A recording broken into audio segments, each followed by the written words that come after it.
to ESC TV. My name is Bernard de Bruyne from Aalst in Belgium, and with me I have here Professor Colin from Glasgow, who is the principal investigator of the famous NSTEMI. Colin, could you summarize the rationale of this famous NSTEMI trial? NSTEMI patients are at risk of adverse outcome in the acute and longer term. We were motivated to improve objectivity in the management of these patients. We implemented a fractional flow reserve guided strategy during usual care and randomised patients to FFR guided management or standard care without FFR disclosure.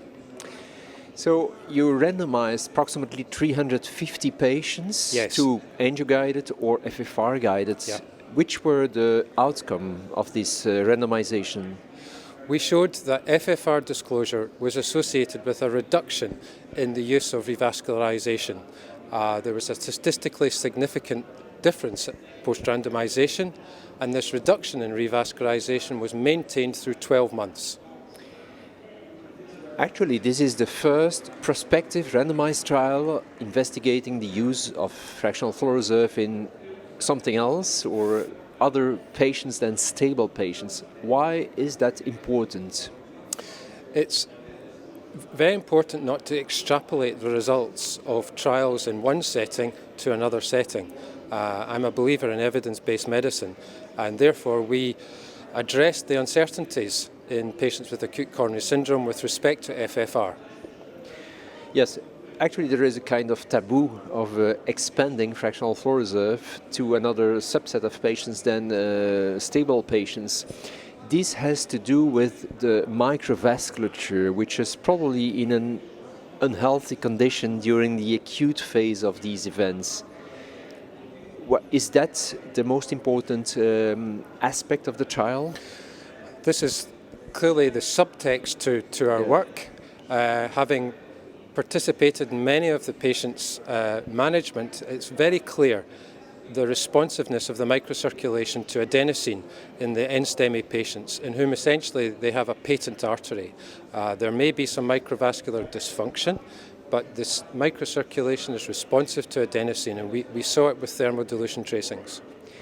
So you are saying that microvasculature is responsive to adenosine, but in addition I would add that actually fractional flow reserve does not assume that the microvasculature is normal to start with. So fractional flow reserve is also valid, and it's not surprising it is valid in these acute coronary syndrome patients.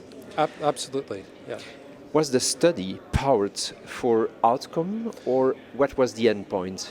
The study was designed to assess health outcomes, but not powered to draw interpretations or conclusions in that regard. We obtained information on safety, feasibility, and we followed up the patients for 12 months. All of the events were adjudicated by an independent clinical event committee. We did not see differences in health outcomes. We saw a strong trend to a reduction in MI related to procedures.